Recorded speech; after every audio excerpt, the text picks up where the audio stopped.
Modern combat aviation is caught in a truly absurd financial paradox, designed with astronomical budgets exceeding $100 million.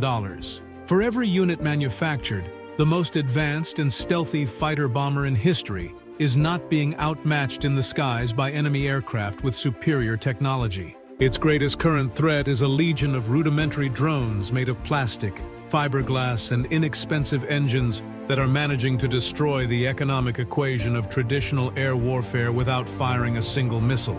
This operational crisis facing the flagship program of the U.S. military is in no way due to a design flaw in the aircraft's structure or a lack of engine power. What we are witnessing in current warfare scenarios is a head-on collision between high-end engineering conceived at the end of the last century for large-scale state conflicts and new asymmetric tactics of mass attrition. The latest generation fighter was built with the goal of penetrating highly complex air defense networks and neutralizing targets of extremely high strategic value.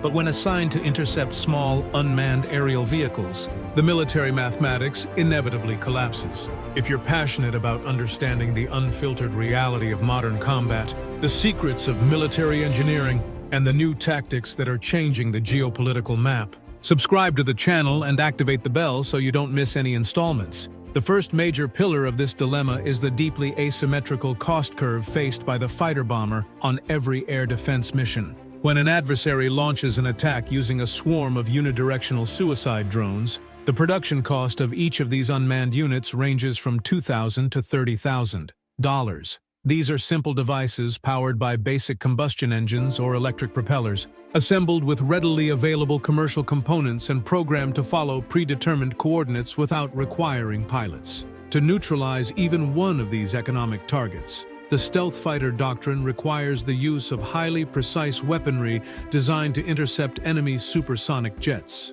Firing a single medium-range radar-guided missile represents an expenditure of between 1.2 and 2 million currency unspecified dollars per projectile. Even if the aircraft uses shorter-range infrared heat-guided missiles, each shot consumes about $450,000 from the military coffers. To this disparity in the cost of weaponry must be added the operational costs of the aircraft itself, simply for being in flight. Maintaining a fifth-generation fighter bomber on patrol consumes between $35,000 and $42,000 for every hour of flight time due to the massive wear and tear on its turbines, the degradation of the synthetic radar-absorbing skin, and the complex maintenance logistics it requires on the ground. The result of this financial calculation is disastrous for the defending forces. Shooting down a small wave of 10 low-cost drones whose combined value barely reaches $200,000. The stealth fighter costs the user more than $15 million in advanced munitions,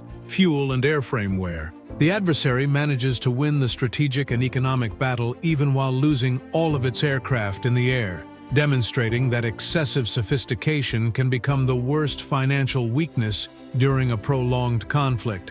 In addition to the overwhelming economic disadvantage, the fighter bomber faces an equally severe tactical obstacle related to its internal weapons storage capacity. The fundamental feature that grants this fifth-generation platform its stealth capabilities against enemy radar is the continuous shape of its fuselage. To prevent electromagnetic waves from bouncing off at steep angles, the aircraft is required to carry all of its bombs and missiles concealed within sealed internal bays in the belly of the plane. In this pure stealth configuration, space within the lower compartments is extremely limited. The aircraft can only carry a total of 4 to 6 ready-to-fire air-to-air missiles. If a hostile formation launches a massive swarm of 30 to 50 inexpensive drones toward a protected area, the fighter will exhaust its entire internal weapons load in a matter of seconds against a negligible percentage of the attack, forcing it to abandon the operational area and return to base for a lengthy rearming process. The logical alternative for increasing firepower would seem to be the installation of external metal pylons under the wings to carry a greater number of missiles in a configuration popularly known as heavy load mode. However, by placing projectiles and rails exposed outside the fuselage, the aircraft's dispersion geometry is completely destroyed. The fighter bomber immediately loses its radar stealth, becoming a giant and easily tracked figure for enemy anti-aircraft batteries deployed on the ground. Faced with a shortage of heavy and expensive missiles in the bays, the logical solution proposed by some tactical analysts is to use the internal 25 automatic cannon integrated into the aircraft's structure. Unfortunately, in this respect, physics and aerodynamics again impose extremely severe limitations. The aircraft carries only one internal magazine, with a total of 182 rounds, a very small amount of ammunition that barely provides enough for 2 or 3 seconds of continuous fire before being completely empty. This shortage of projectiles for the cannon is compounded by a dangerous problem of speed differences during low-altitude combat. Small suicide drones and commercial unmanned aerial vehicles fly at extremely slow speeds, traveling between 80 and 180 kilometers per hour very close to the ground. In contrast, an advanced fighter jet flying at its minimum lift speed to avoid stalling and crashing travels at more than 300 kilometers per hour. This enormous speed gap between the two platforms forces the pilot to approach the target very aggressively to try and land a clean burst of fire. Performing this maneuver at low altitude, while trying to lock onto a tiny device that barely stands out against the landscape, poses a deadly risk to the human crew.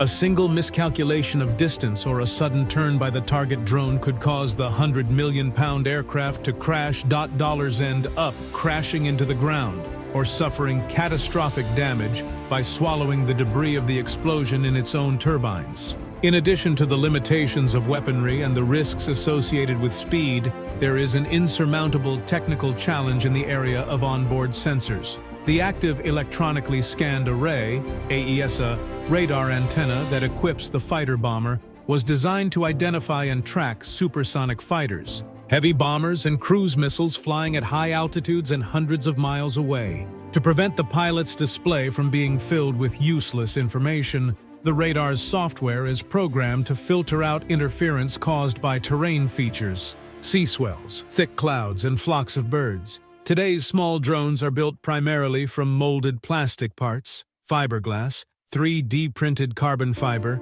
and small two-stroke combustion engines. This selection of non-metallic materials gives the drone a virtually negligible radar signature, equivalent to that of a small wild bird. When these devices fly close to the treetops or weave through valleys at low altitude, the signal reflected back to the fighter jet's antenna is so weak that the original algorithms automatically dismiss it as background noise. For the fighter bomber's computers to recognize a swarm of small plastic aircraft flying close to the ground, engineers would have to adjust the radar's sensitivity filters to extreme levels. However, making such a software modification creates a highly troublesome operational problem in the cockpit. The pilot's combat display would become saturated with thousands of false positives caused by migrating birds, heavy rain, wind currents, and even commercial vehicle traffic on highways, negating the tactical clarity the crew requires during a mission. Furthermore, the fighter bomber's infrared search and track systems also face severe difficulties when attempting to lock onto these low-cost targets. Unlike a military jet that expels exhaust gases at thousands of degrees Celsius from the rear of its turbines, the electric or two-stroke engines used in commercial drones generate an extremely faint heat signature. The fifth-generation aircraft's thermal sensors must work at their maximum capacity to establish a usable heat contrast against the natural heat emitted by the sun-baked ground surface. This combination of tiny radar signatures, low heat emission, and low-level flight demonstrates that the high-end fighter bomber was designed for a symmetrical war, which is not the one being fought on current fronts. The paradox lies in having the best sensors in the world, and not being able to use them effectively against devices of $100. It is the definitive proof that the most expensive technology does not guarantee tactical superiority when the adversary's doctrine completely changes the rules of the aerial game. Faced with this apparent technical and financial paradox, the armed forces are not considering withdrawing or discarding the fifth-generation fighter bomber. The solution implemented by the military command involves completely redefining the aircraft's operational role on the battlefield, transforming it from a lone interceptor into an advanced tactical control center. To address the problem of saturation caused by economic swarms, the future strategy involves integrating the concept of collaborative combat aircraft, a new family of low-cost autonomous drones designed to fly alongside the main aircraft. These unmanned escort platforms will act as true digital bodyguards in the air, manufactured at a fraction of the cost of a traditional fighter jet. These escort drones will take on high-risk patrol duties, visual identification of suspicious targets, and direct interception of hostile suicide swarms. Upon detecting an incoming threat, the pilot aboard the lead fighter will order the robotic escorts to fire their own munitions or directly collide with the enemy aircraft, preserving the fifth-generation platform's heavy missiles intact for when high-value strategic targets appear. Alongside collaborative aircraft, the aerospace industry is accelerating the integration of directed energy weapons, primarily high-power solid-state lasers and high-frequency microwave emitters, installed in external pods or mounted on ground support vehicles. These systems instantly destroy the internal microelectronics of enemy drones by burning out their circuits with concentrated beams of light. The revolutionary advantage of directed energy is that the cost per shot is reduced to mere cents, effectively eliminating the economic advantage previously exploited by suicide drones. This strategic evolution demonstrates that modern aviation does not depend on a single invincible aircraft, but rather on the ability to weave an integrated network of sensors, economical weapons, and autonomous systems working in perfect harmony. The $100 million fighter-bomber Zit will maintain its reign as the invisible platform capable of breaking through the world's most complex defenses, but will leave the dirty work of defending against small swarms to robotic machines specifically designed to win that cost battle. The future of air superiority will not belong to whoever builds the most expensive or fastest aircraft, but to whoever masters the balance between high-precision engineering and low-cost mass production. Whoever succeeds in merging artificial intelligence with economical firepower will maintain the absolute advantage in tomorrow's conflicts, demonstrating that true military mastery lies in adapting doctrines before the cost of war makes victory unfeasible. If you've been impressed by understanding the true financial and tactical reasons that are changing air combat between fighter jets and drones, subscribe to the channel immediately, like this content, and share it with your friends who are passionate about military technology to continue discovering the secrets of the firepower of the future.